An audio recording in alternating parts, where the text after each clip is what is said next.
د 19 کالو په تیریدو یوازې دا نه چې طالبان مات نه شول بلکې لا پیاوړي شول.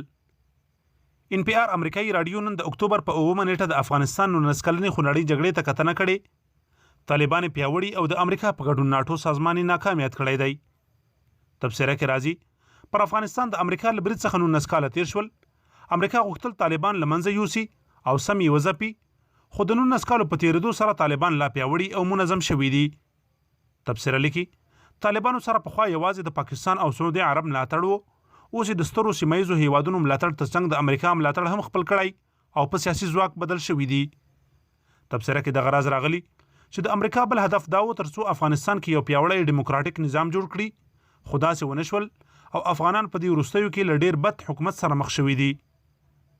یا د راډیو حکومت په بېکفایتۍ تورن کړی او ویلي دي چې لوږه او بیکاري په اوج کې ده، تعلیمي سیستم خراب شوی، قانون تر پښو لاندې شوی او د تیرو شپږو اوو کلونو په ترڅ کې پارلمان بې معنا شوی چې دا د امریکا او متحدینو لپاره یې شرم دی.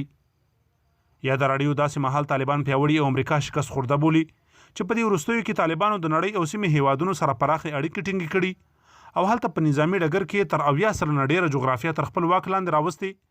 دا هغه څه دي چې د نړۍ پام یې ځان ته رااړولی دی.